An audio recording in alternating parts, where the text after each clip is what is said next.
You're listening to the Investigative Journal. I'm your host, Greg Szymanski. 2 hours.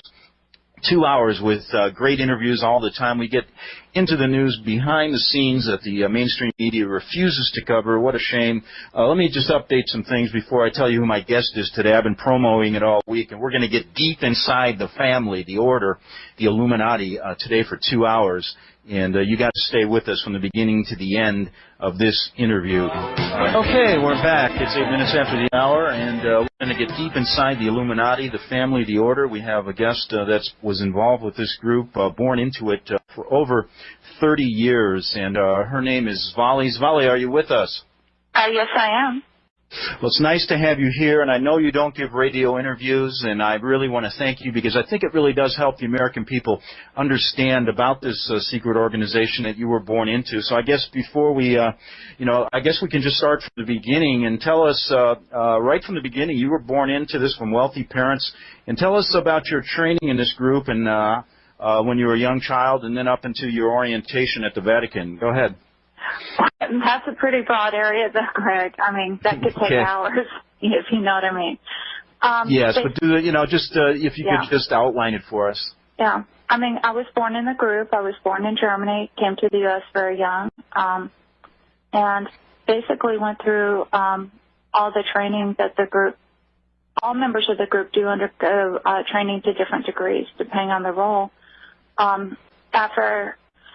By the time I was a teenager, I was a youth leader, and by the time I was 22, I became the youngest member of Leadership Council in San Diego County. And at that time, I was a head trainer. I was the sixth trainer. I eventually moved up to the second position. Mm-hmm. And when I was 12, I had mentioned with you the ceremony at the Vatican. That they really do make all leadership in the group undergo at some point. Now, basically when you were growing up, I remember you told me that you were instilled at a young age. You were born to a very wealthy, well-to-do family. You moved back to the States. You were told at a very young age you were special. You were chosen, correct? Well, they tell everyone in the group that they're special and chosen. And, in fact, that's one of the things that made me very cynical when I was older is that, you will never meet a person who's an Illuminati who's not been told and programmed for years that they're special. They're the only one that can do things for, quote-unquote, family. But I was told, yes, I would do great things for family one day. And the reason why I guess I can filter some of this with an objective view is I know what my role in the group was, and it was over quite a significant number of other people. So I don't evaluate my role or specialness within the group, not so much by what I was told, but by what I did. So you reach the age of 12, and then you're told by your parents you're going to an induction ceremony in the Vatican. Can you tell us how that happened and what occurred at that ceremony when you went there? Okay. This isn't easy to talk about, as you know. When I was 12, I was flown over to Germany, and I was I'll call him the German father's house over there. And there was some preparation for a few days beforehand, and I was told that there would be a very important ceremony, and it was considered a sealing ceremony at that point. And basically, I was told a little bit about what I was expected to do during the ceremony. When we got there, we went to the Vatican. There's underneath the Vatican. There's a large room that I described to you when we talked before.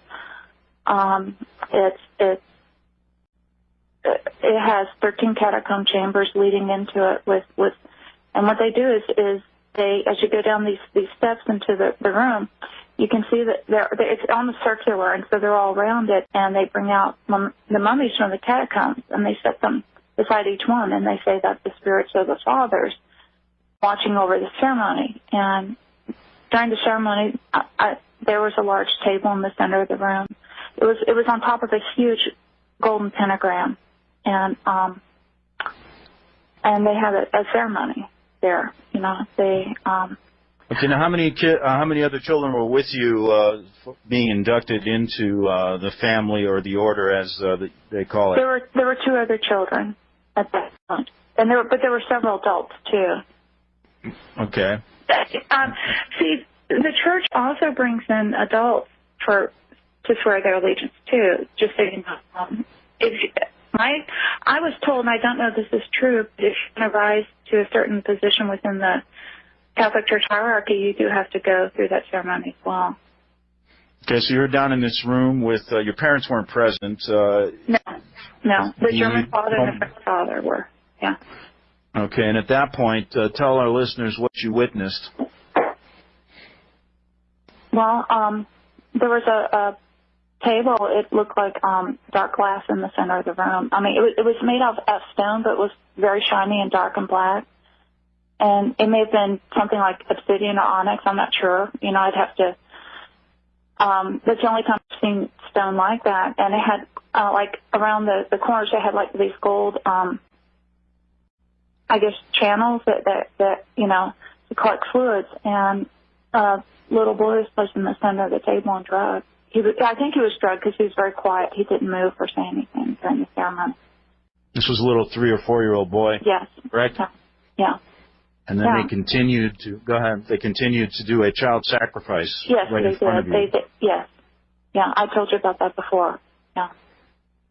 Now, afterwards, quite what a unbelievable experience for a youth. I mean, for a 12-year-old. I mean, I just what went through your mind? I guess when that happened. I mean, I was terrified. I mean, I was absolutely horrified. I can't describe the terror you feel when you go through something like that. And do you remember the words they were saying as this was going on? The man was in scarlet. He was speaking in Latin. And basically he was saying, you know, please accept the sacrifice, you know, on this day. But then, you know, and then he said the sacrifice will seal the ceremony. And then he did it. Again, I was so terrified that have you ever been in a situation where your heart's racing, but you can't do anything, and so you're just kind of sitting there and you're kind of like fading in and out? That's kind of. I can remember as a youth being frightened, but I don't think I've ever no. All right. Well, gone through anything quite like what you have. had. Imagine your heart rate going up to about 220. You can't move, so you're kind of shaking, but trying like not to show it. Mm-hmm. And it, I mean, it was horrible. And I was keep thinking inside, I can't wait. Oh, I can't wait. I mean, you don't say this, but inside you're just kind of saying over and over, I can't wait till it's over. I can't wait till it's over. I can't wait till it's over. Afterwards, the man in scarlet, he had a huge golden ring on his hand, and he came over to the center of the room, and he had each of the people that were swearing that day. I had to go forward and kneel before him and kiss his ring and swear my allegiance to the new order, to the new world order, until my death. Now, at that point, you are escorted out. Yes. Yeah. After the ceremony was all over. I mean, the other people also did theirs as well. You know, they had to swear their allegiance too. And then they were what, the same age? They were the same age as you? The two children were, but there were also 3 adults that went forward and did the same. And afterwards, we were told, may the same to you or worse occur should you ever break this oath. So it's basically, imagine at that age, and you weren't really prepped for this, were you? I mean, you were told there was a ceremony, but nothing, you didn't expect anything like this, from what I gathered talking to you. It was very difficult to go through, just because the sense of horrific oppression down there, too, was the worst. I mean, I've gone through some ceremonies in my life in the Illuminati. You do go through them. But I have to say that in my experience, this was the worst, just because I can't explain the amount of darkness in a room like that, just of pure evil. And unless you've ever been in seeing oppression, I mean, it's just horrible. It wasn't just what happened, but just, I mean, the oppression. And I'm a Christian now, and I know the difference now between when there's evil present, oppression, or when God's love is present and joy and peace, which is the exact opposite of what was in that room. Now, you know what I find quite interesting about this? About 25 years ago, I was a reporter and a freelance writer in Rome, and I spent 6 years there. I walked through the Vatican many, many times, hundreds of times, covered the papal addresses, things like that. And during that time, I was there during a Vatican scandal, which involved the church bank and other things, members of the Illuminati, the Freemasons. I was approached by a woman on Via Veneto. I'll never forget this. Rome's a small town, and people knew I was covering stories about the secret societies, things like that, because I had to ask people. Well, this woman came up to me and told me similar stories. She wasn't quite as specific because she couldn't handle it. She would break out crying. Yeah. And had tried to commit suicide twice because she couldn't get out of the Illuminati. She was a member, she was, again, born into it, a very wealthy northern Italian family. And she told me basically the same ceremony took place with her. And so when I started talking to you, I wanted to relay that to you and to also relate to my listeners that I heard about this 25 years ago from a woman by the name of Maria and many other people, several other people in Italy that I talked to. I was never able to locate, or really, probably for my own safety, never find out what happened. But again, Svali's corroborating a story that I heard about 25 years ago. We'll get back after this break with this incredible story about a member of the Illuminati who's now out of the group and safe on the Republic Broadcasting Network. Okay,